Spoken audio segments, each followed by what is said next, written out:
bul chang chang nga zo pui chan na hlu tu te kan lu lang le hei wang chia ka leng phaya wang chia chu kan hria pi le pu sul tu upatak mai chuta adin tu zoram khovel mai ni lo India khovel ina asian mo chu ai thu po lang mai thei ka hela ba hen ka tui dan hi ril vak lova chuta adin tu le hetilayar pho chuak tu poimo bersing ami puke si khuma ania tuga khasa se pa mi kha pitar pi niar zingi pon ke si khuma hianin lung mai te po khovela choi larin tuma alo ti ngat zinga mi kha puke si khuma hi ania lung mai kha choi larin alo ta chuta zinga chung tianga culture thil hui mi te ngai poimo tur ngai tu thin ania chuta chuanin kan mam hi nam no pang takania kan leilung po hi no pang takania ti te hi kan tong kau che ani thina chulaya chuanin nam no pang te kan ni takem enge nam upa kan ti dan chu khalai tong kam hi kan tong kan han sai do het ke ni chu nam no pang tak kan nia kan tia le khasia kan chi kan hret thiam tlai wange hetia kan han soi kan saya sang khazari ti vel bak kan thlen lo wa hi nge nia khalai mu dan kha han soi chola poimo ka ti vor top dik chia zo pu chan zo na ang khan sa khorong bol tu chen pulpit rang atengin kan nam chu nam nau pang te kan ni a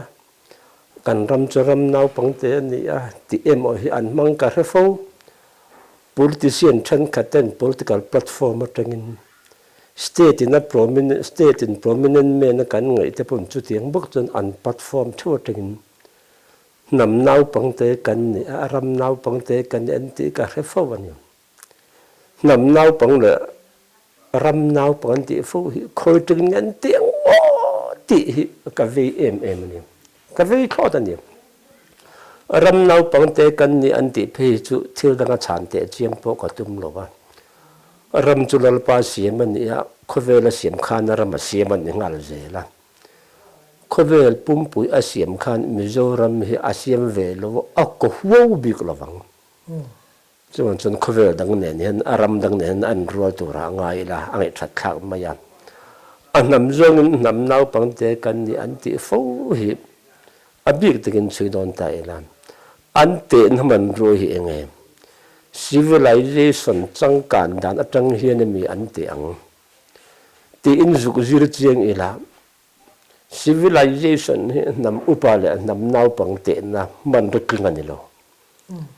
ani le ram hausak lawan he mi nam upa he ante nam nau pang ante ram hausak le sak lo chu ate na tur chu atan khang ram hausak le hausak lo kha te na man ro ting lo ani le culture atengni mente culture po te na man ro ting lo aram chan chon culture te po soi lang tur nga ila ani le customary law atangni mente private law atangni mente erma kha nam upale nam nau pang te na atling lo fai vek me ni ki hi chu ka mola am chu ka ve ma wang hiam ka ngai tu lo the lo wa ma zir lo kan ni mi ti ro chu ka ra chak the ni ke na ka soi thiam dan zong le an ming ka vo dan chuan he MA ani a BA ani ti lam hi ka boi pui lu tuk lo wa miril ka ti maya miril ho chuan nam upa an sei na chu leile van atang din an sei ni enting e leile van atang chuan an sei chin che an en sei ni vana chuan engting e ni le kha chum le ruwa le dai te arasi te hiền ni mai Mizoram zone chung chu Sabram zone chung về thâu này Mizo te van le nam dang te van chu ai nang ve kan ni chung kan soi ba chu tuần lai thiểm nó kiểu bị mang cho mẹ chân một chỗ cả cho mẹ chân một chỗ cả tỷ nếu cái sợi lâu ta làm anh nói bị chân chung bao chân lâu vậy chú tiếng riêng à chân arsi thì khen lar em anh nằm upa anh ti chân arsi khi lom som ni te lom som te lom som thum te anh soi thế anh đi lệ mizo te hiền em rất nghe cần soi về thế tỷ thì hi cái tu anh lo ta cái mà tất thì chân arsi han soi vắc tur cái này mà sẽ mizo hiền em rất cần soi về thế riêng thì cái mà bua là cần bui te hiền som thum chuang nó mới tập cần soi về thế cái phone này hiền ông mà cần soi por don tiếng mizo nó arsi mình cần này thế chứ gì mà cái lâu này mình đồng sự thì phía trên cái lô khó bằng trong mỗi sang chuan sĩ cái sen giang khoa mà ai sĩ khiêng tới rong dìm van bùi xây rùa col oya selu chầu xây vuông sĩ rục đinh đi buồn ta giang khó tế sĩ coi cáp rang sai bùi sĩ kỳ phir sĩ mấy tal sĩ mấy khu sĩ vật lục sĩ sa cây dìm sĩ chak ai sang khu pa selu Pukula thang si kol rut mar arasi si vok bom van pui seirua si rokwai nu fathembu inchu si vok bom lian si vok kuang si aya darngon raphak var par rang khupa sebop si don kon si seiro kher khasi kong var par khati jong po ka soi the ni arsi bi ka han sor bing ta zo ila mizo pi pu te khan heng zong zong mi kan lo phu anim heng zong zong hi eng ti kum ban phu nge ad an phu nge bc an phu tu man kan thelo kan mi thiam te kan scholar te kan politician te kan sa khorong bol tu te hi eng ti ka tren nge heng mizo arsi ming hi kan pi pu tin an phu ti zot ila an mi chan a karin chu ka femia lo ti anyang abi takin chung moi le rang chuan le sikisen hian thlur bing ta ila kan mi zo pi pu te khan kan nu mel tha chung moi le kan tang wal mel tha rang chuan a chuan ngai zonga kan pasal tha ki sin na lo ngai zong ve bok si a chung moi chu nei an du ve a an in nei kha rem chang theilo wa an lo thi an kharau chu wana arasi an changa chung moi le rang chuan chu kum thum dana an tok thin an ti ani he thon tu hi eng tik lai pe nge run ra la kan om lai nge chak kan nor lai nge thang kan tlak vel lai nge thang kan tlak nu wa mi zo pa upa tu na pa upa kan ti hi zot ila kan scholar te zot ila kan politician zot ila kan historian dian pui te zot ila an me chan phone ter chu ka hello ti anyang ani vun ni kheng na dike chung moi le rang chen chu kum thum da na nin tok rangalom chu tiang bok chuan italy ho po in an nu na mel tha venus ile an tang wal mel tha jupiter chuan an thi nuwa wana arasi an changa venus ile jupiter chu kum thum da na an tong an mars apo wana arsia athara wa changan ti ve thawani adang lam na chu an minga chi khana dang lam ani ani le mizo chong moi nge upa italian ho venus mizo sang chuan nge upa italian ho jupiter mizo kisen nge upa italian ho mars he zon he zota ela min chang thin om karing lo ani le italian ho khan mizo pi pu te fin na le an hriat na kha an ko pi emi niang ti zot le la an hriat karing chung lo ani le mizo pi pu te khan Italian ho fin na kha an juk pur cho meaning ti le la ka hello an ti tho ka hello kan kan kha tani hello ka kan kha chuan nam anga min din tu chuan khovel nam dang te aya min din nau pang ngot na tur chan om no re ama kan thu ma zong civilization chang kan lo te hausak lo te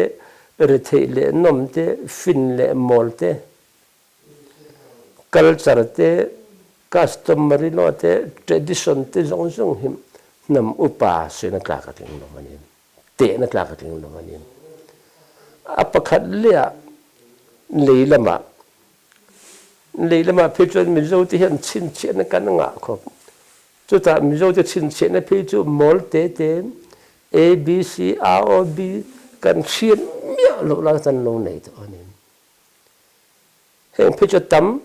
riek don ni la je se na ni lo wang en tin an pan ni khat soi ila khuwa an thawang wanga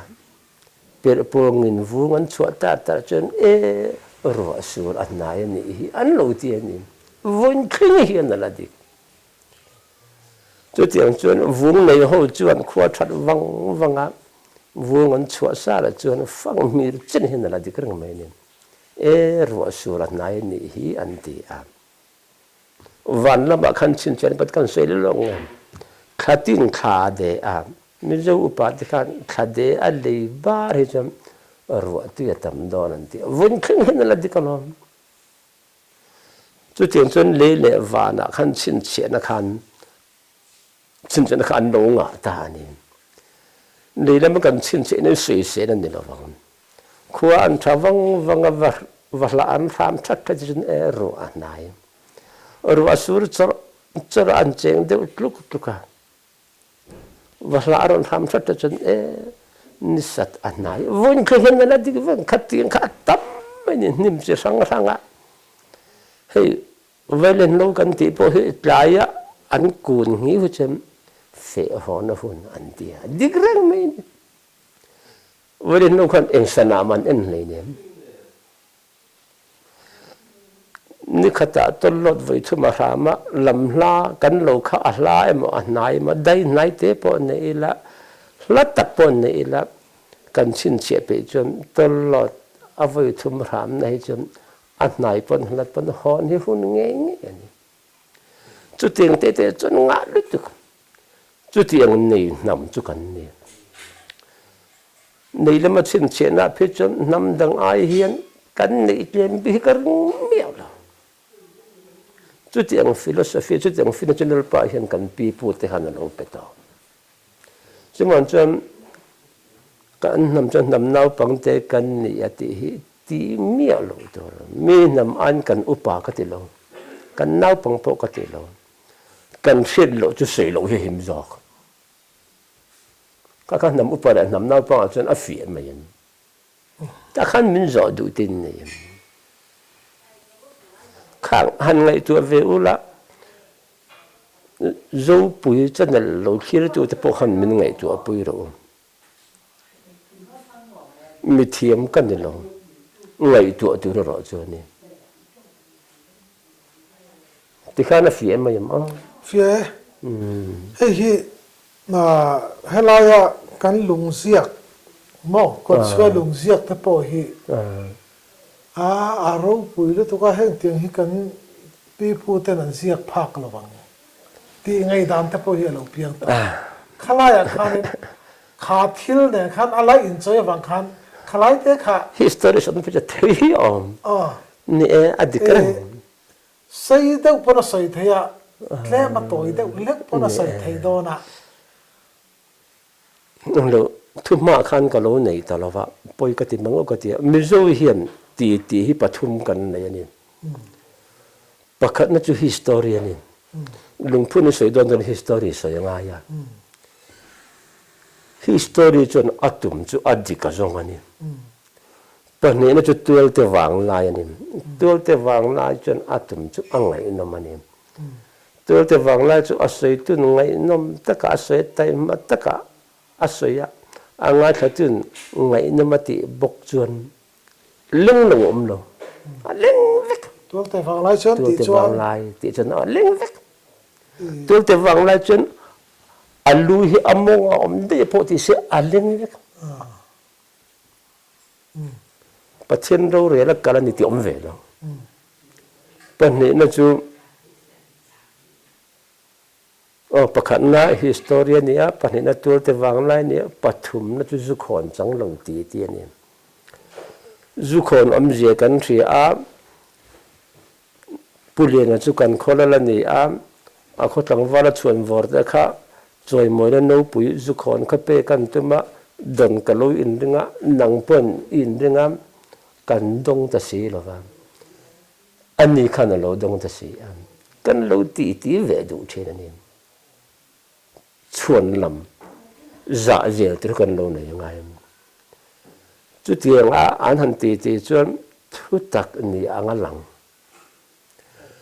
han chen tu do na chen tu lak tak tak ni loi lo angai tha tu te la bengalo se pa tu te thin lu ver zuk si heng om ve ni o pu chan te kan mai an chu tha sin sa zu akwa dem kan mai an po tha re ngalon sa zu po akwa alen lo chen akwa ani nang sa zu akwa leng nge nge tu ra ni akwa den chen sa zu kwa ni lo ta pa ni mai chu thu dik ve ve han chen pu tla ka ting lo ni chung chu kan kai kop ta chu chun kan history te po hi ti hara thin ni historian lien pui pui panga kan ne ya chun chun mi zo khang tak dan hian ji ko veka aji khala berin e di sang khal la sari som ni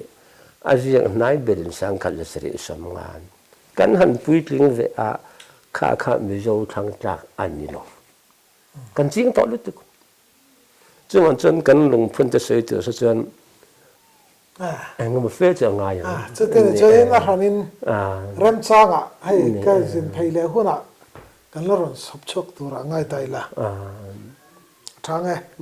nè history tập hay bố khu mà hiện là sang rừng khóc mẹ khá cái hắn soi ngắm lâu chu nít ta thì nghe hôn à đủ đòn rồi tụ cả khá khá cần ba cái ngay cần tia sa khua na mo sa khua kan tia khua nu te po kan lo tia tun bain rai thoin kan lo om thina chuan christian nei mirun ne ta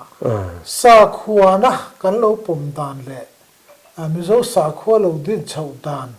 i hriat chin hi a thui viawang christian le pe chu edi sang ka zari sum ko pali kha ni ma ya thil chiang sa da da ila khami sa khua da kan lo me hriat dan le hei tun la ya chuan pi zai than chung te ho tan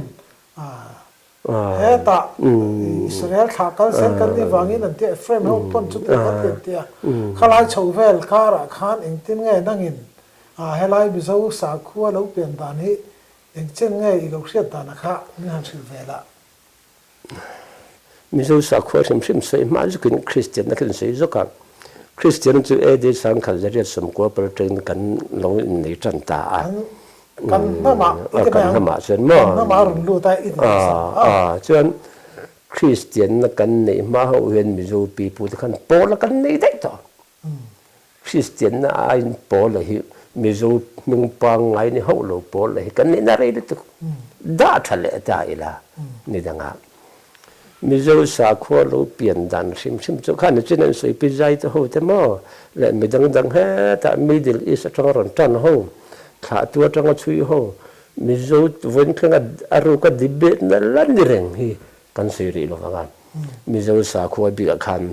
an khur bi ta ila zo na ne nangin kan pi kan pu te khan fel mani thil en kim sim tu hi ominan ria chu thil en kim siam tu chuan a thil siam zong thil zong a siam kan ni an ti ni kal son the lo te lak son the lo te tho the lo te kal thei lo te khlok thei lo te tu fin ni ta cheng lo te bokwa kal te le dinga kal te kan va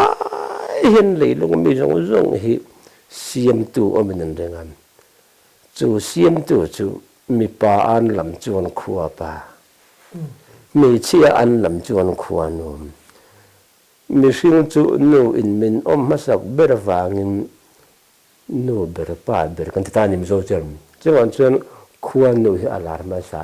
khuwa pa hi lar lo zo chuan chu khuwa nu khuwa pa thil eng kim siam tu a thil siam zong chunga thu nei tu lom thuwa tra thuwa nui thuwa lungai thuwa lim thuwa vui thuwa sisel thuwa borsom thuwa zong chun thu nei vikin an ringa ka suen khan chu mi pan lam chuan khuwa pa me chen lam chuan khuwa no chu khuwa nu khuwa pa chu ti lom tu ri dan chata ni mi zo chu sei nam kan ne atam zo khi sei kan ni ati lom nan chan sa ati lom kha tha phia ni nam denga chu an ti lom na sa le chi mi khuwa nu khuwa pa sa khuwa chu lo piang ta ni chu kan trong thleng in atang kai ni thil chian em ter chu hei vun te hin ne sataval vala nisati kha atok mai alom nisati kha dikrang alom ma se kan pi kan pu te ngatenge nisati kha du to lo khotha anti vun chu khotha vun chu khot che kan te ni kha khotha anti kha nisati na anilo ishit ka tu kha mi zo pi pu te khovel khan chu khuwa nu khuwa pa chu an ti lom chon an thin lung a tha a an lom ve a mi zo khovel te ta na chen nom em torin wa na tgen ruwa sur ti lu ni an sat ti ra khotha kan ta khotha ti kha nisa ti na ne lovin khuwa nu khuwa pa thin lung a tha an lom me khuwa nu khuwa pa thin lung a tha ti na ni chu tiang che chon kan pi pu te kho ve la khan khang mi thil siam zong a chung nu ber mi hring te kham chu khuwa nu khuwa pa chu an ti lom zo lo chuan mi hring ta na chen nuam mi lo tu ren van tken ro aron sur tir ta a ro sur ti kha atok mai ma se khochia ti khan bel le ta ni khochia kha ro sur ti na ne vin khuwa nu khuwa pa thin long kan ti lom tok me an lunga che kat ti na ni in fi anan chuan khotha in ti hian kan chen nan ni lo po ani sa thau ram nu pa sa thau khochia kan ti hian kan chen nan mi lo kan khon ni mi lo pa che tel thau so thau chu ni tra tu sa kho lo piang ta ni chu sa ko pian na ni chu sa kho chu afing amol ti ko sei lo a local zela dam na be se vang chen an sor jim zela ti khan mi zo sa kho kan ti ati ra mi le chan ching thin kar mi te khalo piang ta ni khating dim dam su ti chon hon ando tamang chu ni poi mo thin chon kan nam chu lo pa din kan ni a poi mo em ma ram hi nalpa ta ni yam kan ho ani ki ni hian kan chen ho ani chuan la ka phone hi ka cho le zo ma kan en le lok on rimen ti chuan thu phing te bung li chang li chang ro ka hian heti hian min zir ti thena ka thu hi thin lungin vong tlat la ka thu pek te zom bok la nun pui ro fin na nei la hriat thiam na nei ro thi ngun su la ka thu chuak te chu na ro su ang chen hoi san lo la ahum him ang che mangai la ave ngang che ati ani nama min din tu ram min lo ho tir tu eng kim min pe tu nam dang te aya upa chong lo nau pang chong lo nam dang te ang bokan hama min siam tu e a thu kan o yang ai he lai no ne khat chu teng ke ve hi nan pa na ve lo khang khan ni poi mo chin ka ti em niเนี่ยkan sa khua hi chu tiang kha tiang ti chu ni ai zau so ka ti hun te polo ma ni chuan sa khua kan sei le zok de chu sa khua le chu a mu tu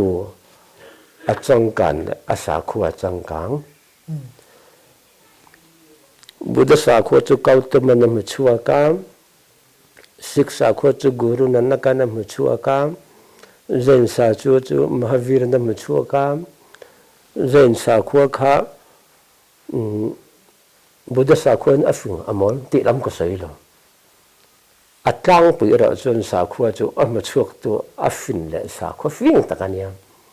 a ma chuak tu mol ve chon sa khua mol takani chon kan sa khua kha a fin le amol ra chu ko sei lo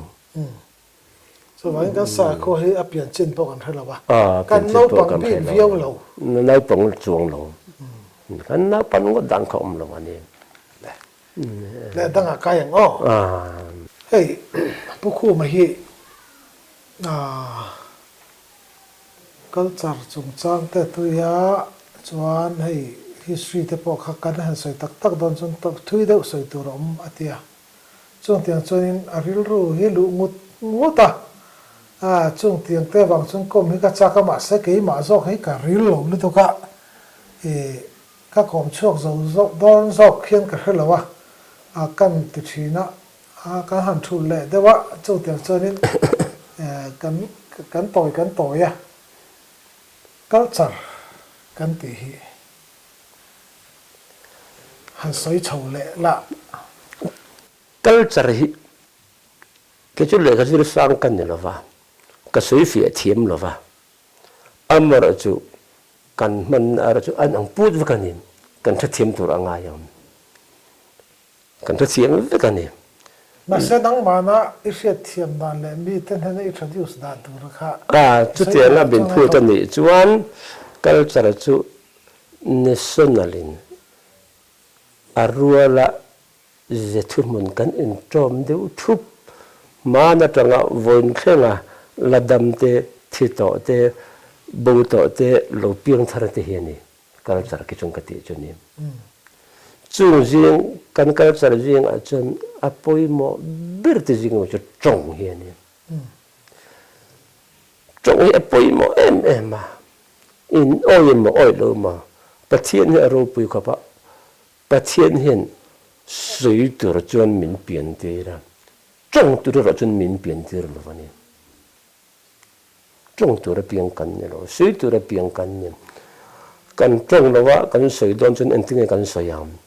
zai jirin nge awawa in kan sui don zai jirin te po movement te po an yang chu tinga sui mai ter chu kan ne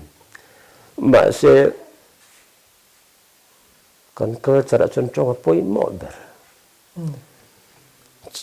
chong tu ra piang ra chu kan ni lo na se kan trong si ha ma kan chong si ipom thiam min te deuh chu nga yang han sei te le min na chu nga nga pathin ro re dana chuan entenan nam thi ning zong zong chu an nam man min min siam te ve kan mi sing nam kan oma zo te nam an oma wi nam sakoron nam sanga nam kan ta khro me ni zo te nam chu trong tu ran pianga an pian rolin an nam trong an thiam tu man jir tir le ni bong po an pian rolin an nam trong an thiam an nam trong an ka chara an nam trong ka poi mo ber ala ngit em le nga la tun thlang la dang nam la dang lam mi la ke ni chu kan pian rolin kan trong ve lo azia lo ber kan chap lo ani tang ni ila kan no piang kha vel nang kan mo tin ni tang ila kan la ni chon kan la chap kan chuak top kan ta chan po hi cover some nal pan chan and min tim tiran iti karo rom dan choni miru ro ka soilo chon chong turin kan piang lova ma se kan chen ho na kan in ho na kan relation na kan po na thil kan chitin na tonga poi mo sia kan zirta ni min zirti to ma sa ber chu kan no te an ni fo mi tu ama chu me chepa ka thi nau pai sela dam te in asin huna om sela dam te in tu ma chen lo na ram ngo avring sela hon san de sela kha nau pang te kha kharam no ya khan a mi sing pui mu mia lovin lo dam sela thang ke sela atong mi lo trong tu ra pi ngan lo lo zirtir tu nei lo lo so wan chon kan ma mo si a kan zir ta ni trong tu piang ani lo ba trong thai tu ra piang kan ni ai di ka ngani ka thla pa min tin ti dan amara chu tiang chun trong chu kan soi fia ta kan han ti ta an kan ka chara hen apoi mo berani amara chu a hit lo ve chung ta ni nang ni po eng a itialom ikara char I trong a chan imothilan thon phurliai le chela ni yoka da thu chela nakati ga chen imizo kal char khai imang lawanga huat tipo ijuk tiang chu chen tlo lo ya ha bi te khang enge an thlat si la sekat lo an ka char ki juk tom ma yong bong te chu I bong pi khapur thavang vang la London akum sompo msela Mizoram ibong ani ilaya abu ang china la bungal ala an nam tong ka ko ta pon chom khap an het di kan ni a fing bi kan het la ni chu ni kan kan ni kal char se poi mo mai ni kal chara an kal chara top mai ni so chon kal char se apoi mo amar chu khalai culture kha trong kan han tia kha ri ai nga thuye mem me ya kha trong kha tu na hian nei bi thiam te pon so ya I so hun la ya italy trong kha trong kha khovel thang to lo wan tia ni ya tu na zo na thak zinga ro du lian trong hi tu na kan trong me kan in biak na an thu lo ngai thatu te shiat than hi abang tu kan tam filor lak ma se tu na youtube te hang kan hang ngai thak sorin ka shiat lem lok trong hi tam to khop mai chu lai te chu kan bel duwa khala ya khanin karon len nge deu angarang vi mai cha adik kha yum se lu ka du lian tin ni ta du lian ti ran po hi kho chen ngai lo chua ande po soi chak ama I soi kha dik chia he ki ni nge te po hi kho chak ka piang Mizoram kho chak a kan pianga ki ni nau pan lai chuan mi pan nau pangin thil engemaw kan han ti dona thing kan choi kang don nge ran kan chai nge em kan ti dona kan tha kha arua taka tan ho thup kan do anin chu ta tan jon kan na pan lai chen opa that kan ti ni ko thanga chen opa rual that kan ti ni rual khatel chen kha excite hai khan ron lan ta chu na chen 1 2 3 kan ti le to khat ni thum khan ron la na chen excite hai kan ti le chu na chen khat ni thum pom to lo 1 2 3 kan ti le thup to me entina na chu ten son kal char chu ambawa athara pianga ambawa athara pianga kha ani ma se pui mo si ani si wa chen hey soi tu the tam chin em zo ti ti him zo va he chen zo na kha ti kan rual thupa anh tiếng anh mer le abula kan buaya asap nong chon prefix and suffix amo prefix amo suffix amo kan buaya eng van nge mi zo kan inti ri ngot he zo ne mi kan zo fo an chan an ka lim thei lo mani am chu mi zo ba chon ada be kan ni kima sap kan kima mi mal na ma chon point nam kan ni point nam kan ya ke si ko ma kan ya ma se mi zo an ka lim si ani kadam malom ani le mi ti khada masalo ta ila zo khada masata ila zo mi ti ila mi zo cho a chen adik zo kanim a chen chu kan chen he zo ram ani awangin he kan chong don ne chon zo te da masai la zo mi ti la mi andam ki mi mo ti chang da chu kan e chen ni om je chu pha ye cheng hi tu man mi phai kan tingai no phai mi kan ti mi America kan tingai lo America mi kan ti Japan cheng po mi Japan kan ti lo Japan mi kan ti ara ma sa je la hen ti tai chon han lung ro thei na chon du thu chu asam mango chu ko te the na chu kal char te po chu sei tur tam ta ka amang culture hi pan ni sul thei ani thil pakhat kan soi luk te tu te huat tu thu emo an lo manga an lo hu ani pon poi ka ti chuang lo wa mi zo sa kho lo tangin Christian na kan han lo don ta am chu naw lo piang thar tur min chung tu chu lam Jerusalem ke ni nu te dik rangan acha chu naw te thar lo char tu tur tan chon British missionary te khalan pana tir ta ni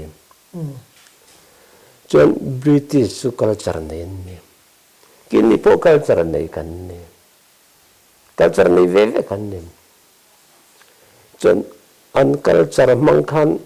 mizu culture danga khan chan chin tha che men sil don ta an thil ngai poi mo de hi panin nei ta pakhat na chu chan chin tha ni a pakhat na dang chu an culture ani a pakhat dang chu an culture a pakhat dang kha chan chin tha a pakhat chu Krista chandam na a panin na chu an mani culture chen mizo culture kha sual kan culture ma sa da phung sim kha sual ti sa sual khung po sual kan education directorate te ka te ming te kan fu kan zol book po sual zol book ka education directorate ka ti mai ge chun thilang kim kan jerna ni ka po sual an ta tin mizo chu kan lui te he chim le mar zo na luang tlang puya chim le mar zo nga luang na na chu kan tlang dung te po chim le mar zo nga nen kho sunga chu te nga tlang ra ma cheng kan ne wa ro me no ya kan om tan kan lung len po hi anem ne mayan kan thu le kan na po anem anni ho chu atlang pin emotional phur takin an nunga phur takin an zai ni an na thu po akhaw ni ke ne chu abik takin mishing te hi hian nun ke hi voi ni kan na ya pakhat na chu lom na lama pakhat na chu chiat na lama lom na lama nun ke ai hian chiat na lama hian thisen he bozo ka chu tenga chiat na kan han to kan lungon len tak te po in kan mi lung du lai chua ta an zala ne mrang pun hi zon del ta nge ai mo ka lung di te aura dal hoi lo par ta ne ring te ku ra kom lai le ka pu lai ka du lai ve kha jing phu la mo nan liam ta ring ka ngai ti tak mo an ti ni an ni ho te chu green lan vu ram at trăng nga India chiếu phô thình an ti au lon kan sia lon thil chini chu ben tron sil kop ta an mi culture a tlei thei lo ama chu culture chu ko lo te kon soi ta mà thao thế nó thì còn sợi thế tham sa khổ rong bol tu tam te kin mi zo te chu rei lo te Christian za kan ni wat an ti kha kan klem ngai tu in kan ni wat lo kan ni har zo khop lo sang khat zakwa pakhata Mizoram chiar puya khan gor khalitin Mizoram chung cheng zo kan va khan sing riat le something chau kan ne noi kan thing lo chú ta tấn mi sơn này từ ngày sáng từ năm căn lối này về nên kim ca ngã tiền phung ngã vun rong ngã căn chung anh sĩ căn Christian har rong ngã tao à chân chú culture bằng khá nhiều chú ti lại ta cái chân cái hiện sơn lối chân phun lên na ốc sara là lâu la chân hôm bây giờ nó cái chân bùm tới chú bao hồ in công khom na ni bùm ti ti chuan na le ti lu na be ra ni chon chu ti lai ve la mi zo a khan Christian an om zeu to a mi zo Christian ta kha an nun kha ta tu na hol kang bi lo an thi ve thau si a lam ne ta ke in oi del kha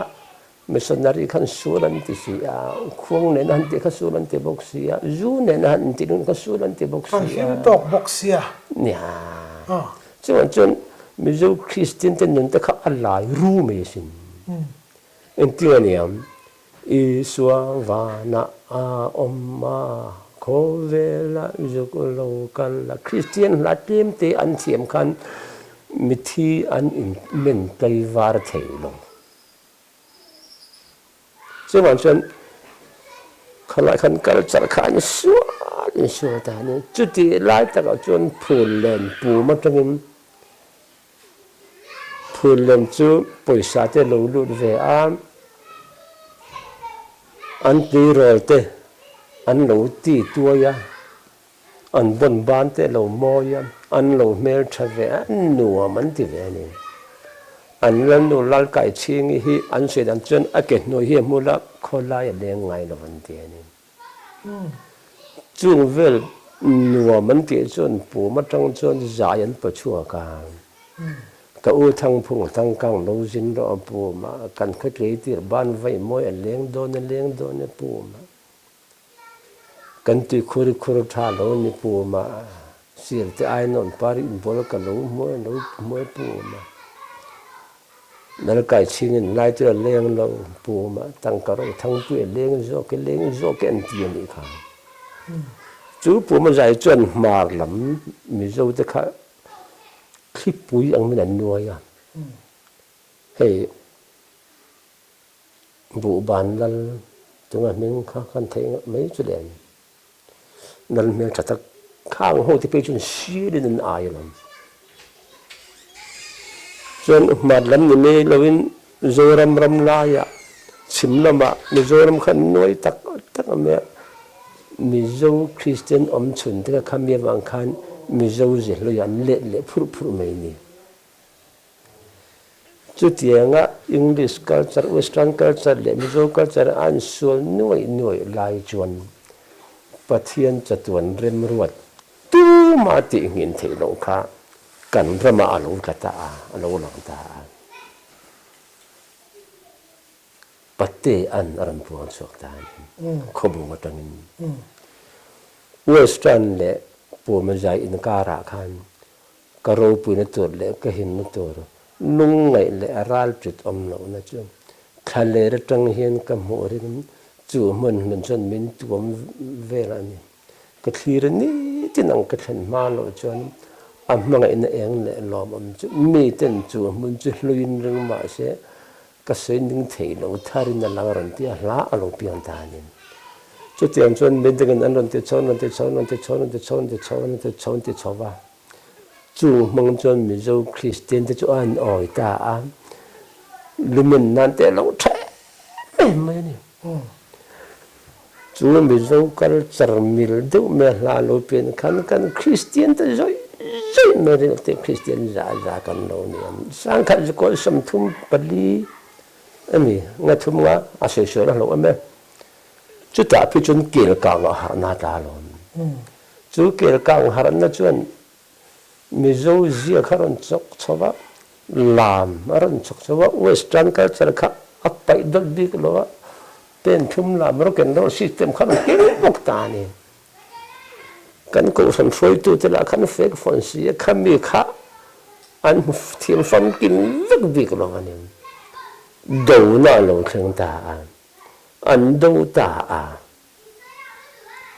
kêu càng haran kha arre rup mai ni ta chuan pusuak lianan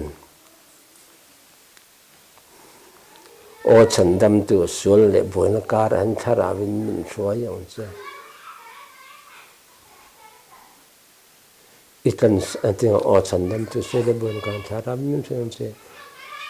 itisen ikan sa te sul liamin lom na li pu luang lai a chol ta lom na li pu luang ro so ko vel ama hian van na la fa pa sual tan tu ka ma par mo lo cham tang ti chu du ta ni kha